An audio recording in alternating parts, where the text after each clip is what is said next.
नमस्कार बच्चों। पिछले वीडियो में हम लोग प्रॉपर्टी ऑफ डिफरेंट इंटीग्रेशन देखे थे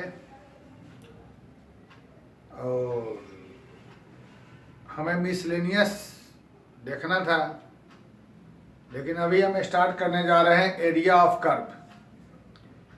तो एरिया ऑफ कर्व के बाद हम फिर तब तक आप लोग मिसलेनियस को खुद बनाने का ट्राई करें, फिर हम मिसलेनियस का वीडियो डाल देंगे। फिर से बोल रहे हैं, अभी हम स्टार्ट करने जा रहे हैं एरिया ऑफ कर्व।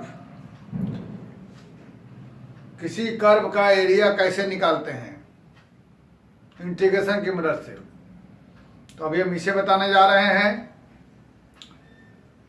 तब तक आप लोग मिसलेनियस के क्वेश्चन खुद से ट्राई करें और इसके बाद हम मिसलेनियस का वीडियो अपलोड करेंगे। फिलहाल हमारे पास मात्र 3 टॉपिक बचा रह गया है कैलकुलस में। एक area under curve, differential equation और एक एक्सरसाइज 5.1 जो कि कंटिन्यूटी है। तो जिसमें हमारा ये इजी और इम्पोर्टेंट टॉपिक है 12 के लिए भी और जेईई मेन के लिए भी। एक क्वेश्चन 12 में भी आना है, एक क्वेश्चन जेईई, मतलब कि हर कंपटीशन में एक क्वेश्चन यहाँ से आना ही आना है एरिया अंडर कर्व से। तो इसका सभी क्वेश्चन विथ एग्जांपल जरूर बनाएंगे। मिसलेनियस के भी क्वेश्चन होंगे, उसको ही बनाएंगे। तो सभी क्वेश्चन को इसमें सॉल्व करें। फिलहाल हम एरिया अंडर कर्व बनाने के पहले हमें कुछ बेसिक चीज बताना होगा। टॉपिक हमारा है एरिया अंडर कर्व।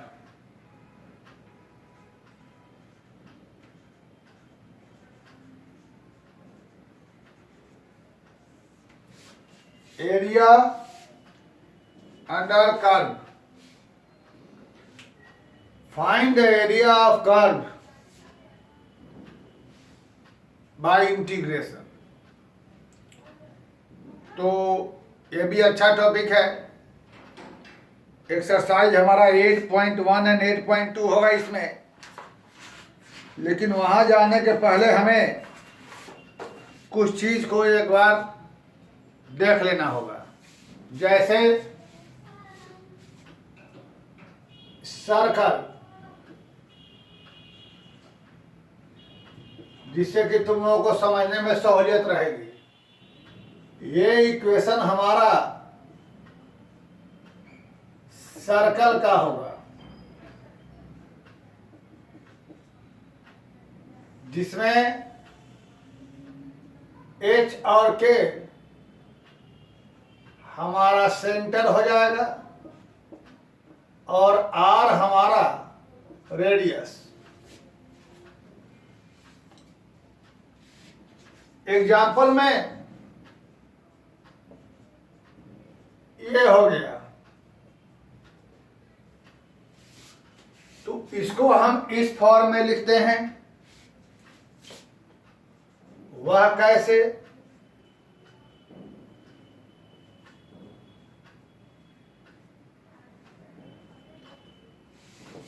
और ये जो 5 है इसे ऐसा लिख देंगे।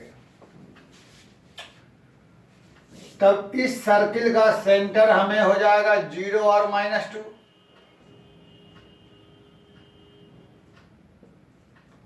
और इसका रेडियस हो जाएगा 5 √5। यहां पर 95% क्वेश्चन बन जाएगा तब जब आपका फिगर सही बन जाएगा। तो यहाँ मुख्य चीज है, मेन चीज है, हमको ग्राफ बनाना। वो बन जाएगा, यानी 95% क्वेश्चन बन जाएगा। तो सर्किल रहेगा, स्ट्रेट लाइन तो सिंपल है, जानते हैं आप लोग, पैराबोला, हाइपरबोला, एलिप्स, यही सब चीज है। तो यह सर्किल का हो गया। और जैसा कि हमने बताया स्ट्रेट लाइन, ये लाइन रह जाएगा। तो इसे आप जानते हैं कैसे ग्राफ लेते हैं इसका, 10 से ही पढ़ते आ रहे हैं। एक बार x की वैल्यू 0 लिख देंगे तो y का मान हो जाएगा 2। एक बार y की वैल्यू कुछ भी ले सकते हैं, अपनी मर्जी है, और एक्सिस बना के ग्राफ बना देंगे। फिर एलिप्स, हाइपरबोला, और सबसे कॉम्प्लिकेटेड हो जाएगा हमको पैराबोला। तो एलिप्स में ये हमारा रहेगा ellipse, x square by a square plus y square by b square बराबर 1। तो इसमें हमको ये एक्सिस हो गया, यह एक्स वाई एक्सिस को कहीं ना कहीं इंटरसेक्ट करेगा। यह पॉइंट हमारा हो जाएगा एक्स एक्सिस का A0। ये सब 11th में हम लोगों ने पढ़ा था। 0B, इसी के एग्जाम्पल में हम लोग यह देख लेते हैं।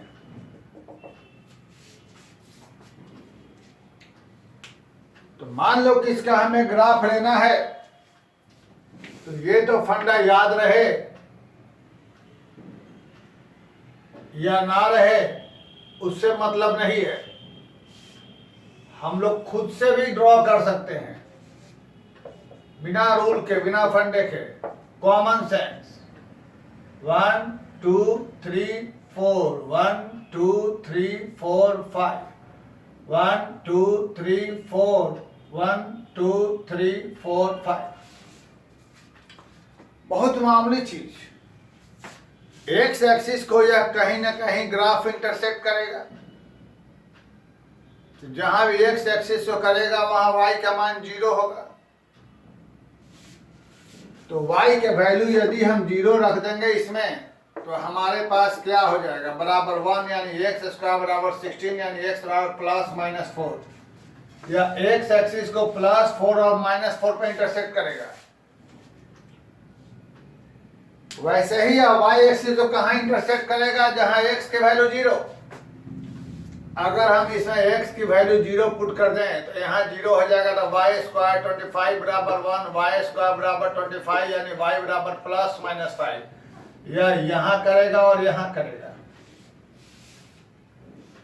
और हम यहाँ से यह इस तरीके से ड्रॉ कर देंगे।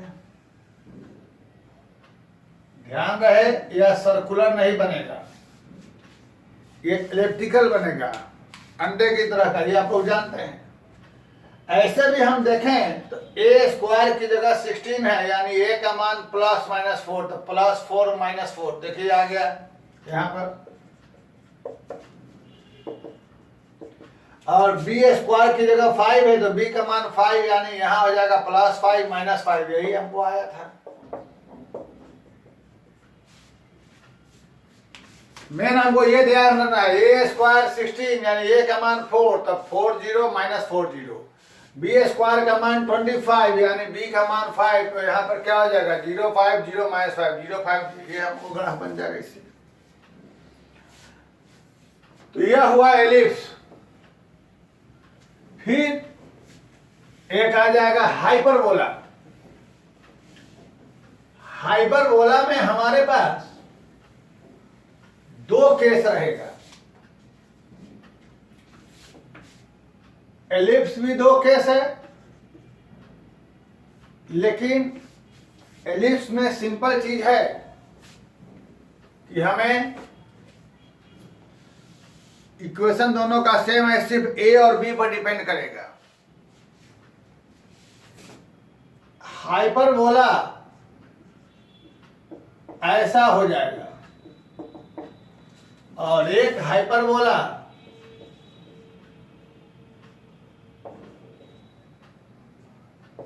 यह हो जाएगा। इसे हम लोग ऐसे भी लिखते हैं, और भी कुछ हाइपरबोला का कंडीशन है वो हम बताएंगे क्वेश्चन में जब यूज पड़ेगा, तो फिलहाल अभी नहीं। तो इसका ग्राफ सोचा जाए,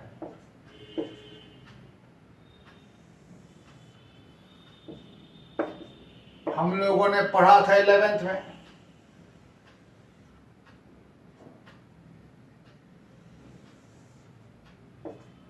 ये हमारा एक्स एक्सिस का पॉइंट,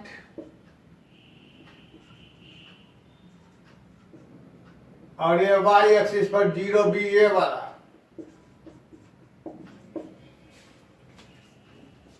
ये वाई एक्सिस जो कभी इंटरसेक्ट नहीं करता है। और यहां पे इक्वेशन में अंतर देख लें, यहां माइनस है, या फिर इसका हमें ग्राफ कुछ इस टाइप का हो जाएगा। अभी हम इस पर ज्यादा दिमाग नहीं लगाना चाह रहे हैं, क्योंकि इस पर क्वेश्चन बहुत कम है। फिलहाल इसे ऐसे देखें, इस पर क्वेश्चन बहुत कम, इसलिए इस पर ज्यादा दिमाग नहीं लगाना चाह रहे हैं। हमारे पास ज्यादातर क्वेश्चन रहेंगे पैराबोला पर और एलिप्स पर, तो इसलिए हम लोग पहले पैराबोला के ग्राफ को अच्छे तरीके से समझेंगे, वो हमारा कठिन चीज है। तो ये एलिप्स का, ये हाइपरबोला हुआ। अब हम लोग पैराबोला ग्राफ पे कुछ अच्छे तरीके से फोकस करेंगे, क्योंकि वो हमारा थोड़ा कॉम्प्लिकेटेड चीज है। इन सभी की जरूरत पड़ेगी, इसके बिना इस एक्सरसाइज के कोई भी क्वेश्चन नहीं बना सकते हैं। अब आते हैं पैराबोला।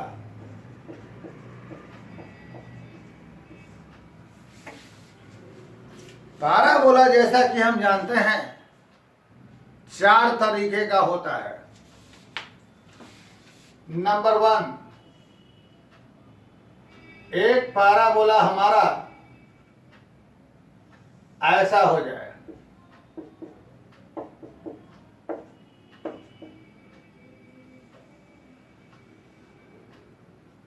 वाई स्क्वायर बराबर 4ax।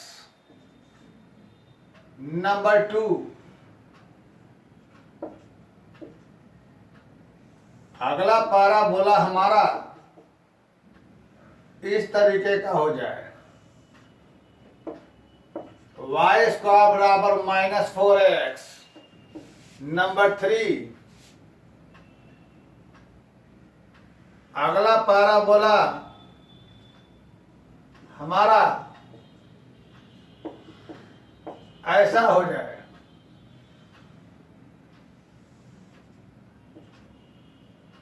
एक्स स्क्वायर बराबर 4ay। इस सब हम लोग 11th में पढ़े हुए हैं।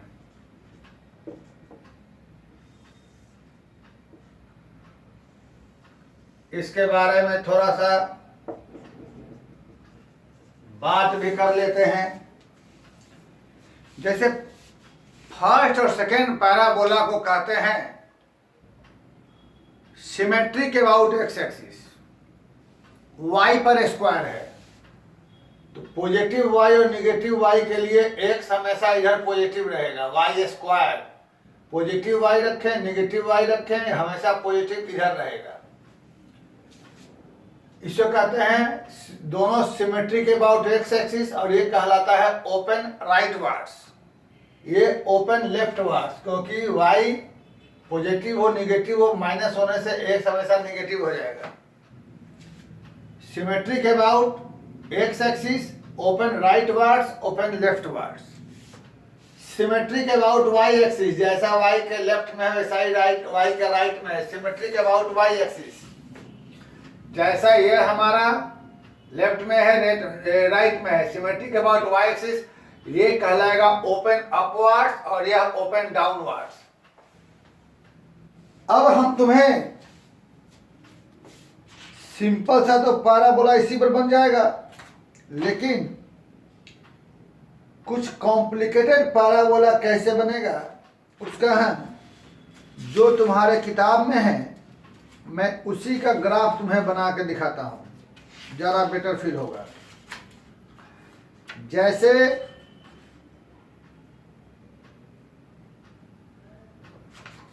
एक पैराबोला तुम्हारे पास यह दिखाई दे रहा है, y is equal to x square plus 2, एक यह दिखाई दे रहा है। इसका ग्राफ कैसा होगा सो देखा जाए। और एक और पैराबोला तुमको हम बनाकर दिखाएंगे,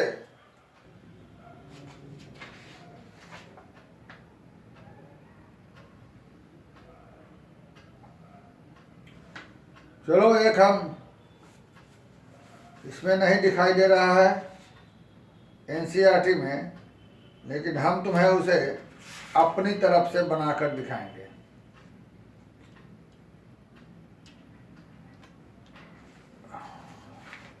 देखो, मान लो हमें इसका ग्राफ ड्रॉ करना है, तो ये सीखना बहुत जरूरी है। जितने भी पैराबोला हमने चारों बनाए हैं, सभी पैराबोला एक जगह पर जाकर हमारा टर्न ले रहा है।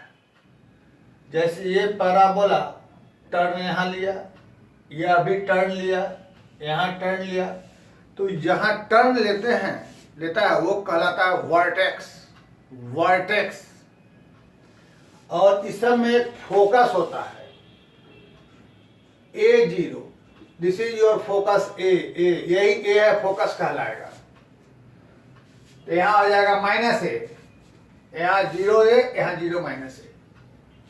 तो जितने भी पैराबोला हैं वह एक जगह टर्न लेंगे, उसे कहते हैं वर्टेक्स। तो वर्टेक्स निकालने के लिए तुम्हें फिलहाल हम आसान चीज बता रहे हैं। सबसे इजी, जिस भी टर्म पर x या y जहां भी स्क्वायर दिखाई दे रहा है उसके अंदर में 0 कर दो, इसको 0 कर दो। सबसे इजी उपाय, पहले तो पता करो कि ये ग्राफ किस तरीके का है, उसके बाद जिसके ऊपर क्वाड्रेटिक है उसके अंदर में 0 कर दो, सारा का सारा तुमको मिल जाए। कैसे बना के दिखाते हैं, पहले तो हम इसको देखते हैं, एक्स स्क्वायर है तो हम इसे ऐसा लिख देंगे, एक्स स्क्वायर बराबर y -2, ऐसा लिख सकते हैं, y -2। अब हम ये देखना चाहेंगे कि ये किस फंडे पर है। x का स्क्वायर है, इसका मतलब 3 या 4 पर रहेगा। दोनों तरफ पॉजिटिव है, यानी दोनों वेरिएबल पॉजिटिव में है, तो यह 3 नंबर। अगर एक तरफ नेगेटिव रहेगा 4 नंबर। फिर से बोल रहे हैं, x पर स्क्वायर है यानी 3 या 4, दोनों तरफ पॉजिटिव रहेगा तो 3 नंबर, अगर एक तरफ नेगेटिव रहेगा तो 4 नंबर। तो देखा जाए, मतलब वेरिएबल। तो यहाँ पर x पर स्क्वायर है यानी 3 नंबर 4 नंबर रहेगा, दोनों तरफ पॉजिटिव वेरिएबल का कोफिशिएंट, तो ये हो जाएगा यह, यानी ये ग्राफ हमारा ऊपर को जाएगा। ऊपर को जाएगा तो न कहीं एक जगह ये टर्न लेगा, ऊपर जाएगा तो कहीं न कहीं टर्न लेगा, वो कहलाएगा हमारा वर्टेक्स। जैसे यहाँ यह है वर्टेक्स, तो वो वर्टेक्स पता करने के लिए हमने क्या बताया, होल स्क्वायर के अंदर में 0 कर दो। तो ये जब 0 होगा तो y का मान क्या होगा, 2। जब यहां हो जाएगा 0 तो y का मान हो जाएगा 2। अब ये पॉइंट खोजो कि x 0 और y बराबर 2 हमें कहां है। फिर से कह रहे हैं, इसको अच्छे से देखें वरना फिर बाद में मुश्किल होगी। फिर से बोल दे रहा हूं मैं, ये 4 तरह का पैराबोला है।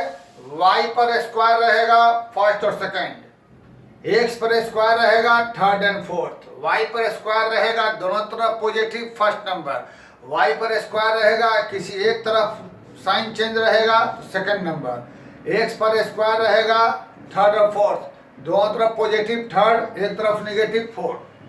तो इसमें x पर स्क्वायर है और वेरिएबल पॉजिटिव है, इसका मतलब ये हो गया थर्ड नंबर। अब इसे आगे बनाने के लिए सबसे पहले हम यह खोजेंगे कि ये हमारा कहाँ से टर्न लेगा, वर्टेक्स। तो उसके लिए हमने बताया था जिस पर भी क्वाड्रेटिक है उसको 0 कर दो। तो हमने इसे 0 कर दिया x को 0 रखा तो y बराबर 2, तो ये कहाँ रहेगा x 0 y, तो ये पॉइंट निकला। अब यहाँ से ये वर्टेक्स है, यानी यह मुड़ने वाला जगह है, यहाँ से ग्राफ ऊपर को चला जाएगा, ये ऐसे चला गया। This is the graph of y बराबर एक्स स्क्वायर प्लस 2। यही तुम लोगों को सीखना है। खैर तो बहुत आसान था, इसका थोड़ा टेढ़ा वर्जन लेके आते हैं। आइए देखिए, थोड़ा सा टेढ़ा, ज्यादा नहीं। हमें ऐसा ग्राफ ड्रॉ करना है, y स्क्वायर बराबर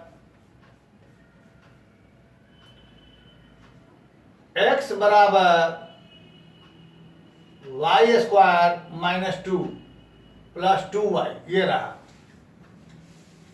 इसका।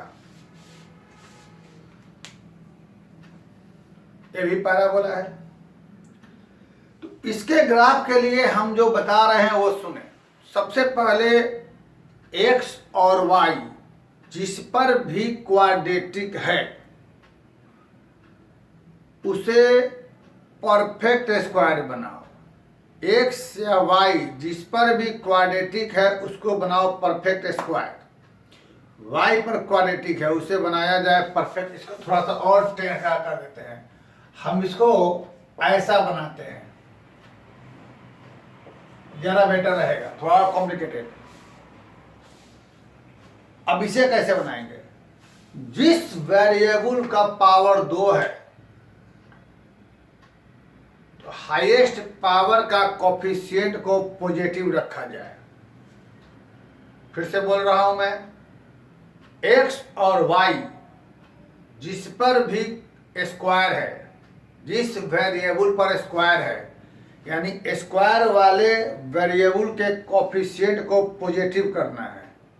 स्क्वायर वाले वेरिएबल के कोफिशिएंट को पॉजिटिव करना है, यानी हम इसे ऐसा लिख देंगे,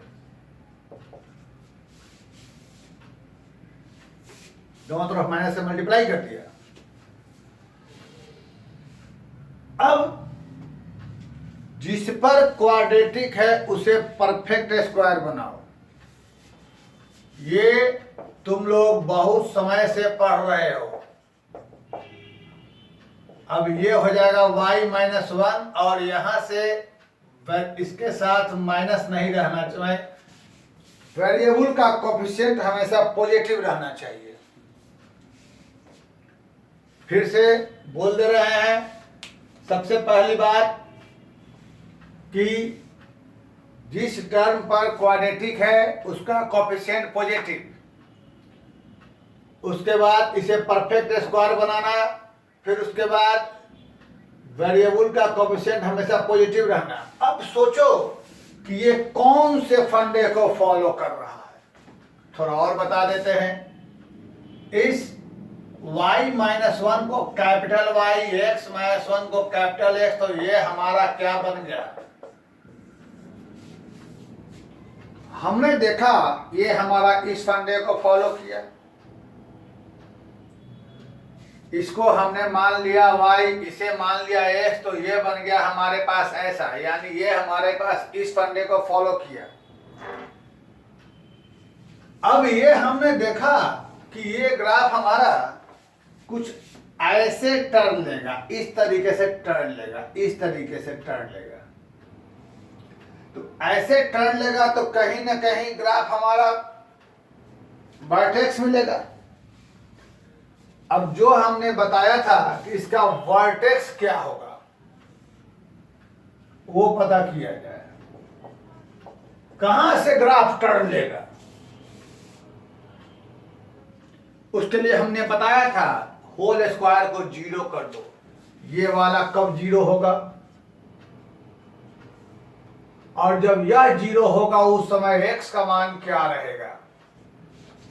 हमने बताया था जब भी वह वर्टेक्स निकालना है कहां से ग्राफ टर्न लेगा, वह निकालने के लिए जहां भी होल स्क्वायर है उसके अंदर में जीरो कर दो। तो y माइनस वन बराबर जीरो, यानी y बराबर क्या 1। और जब यह जीरो हो जाएगा उस समय हमारे पास क्या बचेगा, यानी x माइनस वन, यानी x बराबर 1। तो यह वह पॉइंट निकला जहां से हमारा ग्राफ टर्न लेगा। तो आइए पहले यह पॉइंट खोज लिया जाए। ये पॉइंट हमें निकला हुआ जहां से हमारा यह ग्राफ टर्न लेगा, यानी यही वह पॉइंट है जहां से यह ग्राफ टर्न लेकर इधर, ये तो हमें पहले से मालूम हो गया है कि ये ग्राफ हमारा ऐसे जाने वाला है, टर्न लेकर इस रूल को फॉलो कर रहा है, यानी ऐसे जाएगा। अब ऐसे जाएगा तो किस पॉइंट पर टर्न लेगा वह पॉइंट हमको ये नहीं कर, यानी कुछ ऐसा जाएगा। अब और एक्यूरेट फोटो के लिए कि यह इधर से आएगा तो कहीं ना कहीं वाई एक्सिस को काटेगा, तो ये पता करो वाई एक्सिस को कहाँ काटेगा। तो लिखो एट वाई एक्सिस पर x बराबर जीरो होता है। बेटा यह वाई एक्सिस को जहां भी काटेगा वहां x का मान जीरो। अब यहां पर x का मान जीरो, इसको या इसमें दोनों सेम ही चीज है, तो इसमें x की जगह जीरो लिख दोगे तो हो जाएगा तुमको 2y माइनस वाई स्क्वायर बराबर जीरो, यानी y बराबर 0 2। तो एक y एक्सिस को जीरो पर काटेगा और एक काटेगा 2 पर, यानी ये ग्राफ हमारा इस तरीके से होके जाएगा। तो ये हुआ हमारा इसका ग्राफ पैराबोला का। तो ऐसे बहुत सारे ग्राफ मिलेंगे। अच्छा एक और चीज देख लिया जाए, उसकी भी तुम्हें जरूरत पड़ेगी, एक्सपोनेंशियल का ग्राफ, एक्सपोनेंशियल फंक्शन का graph.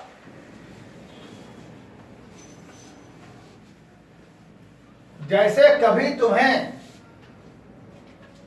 y is equal to ये मिल गया a to the power x, तो इसके ग्राफ दो तरीके से बनते हैं।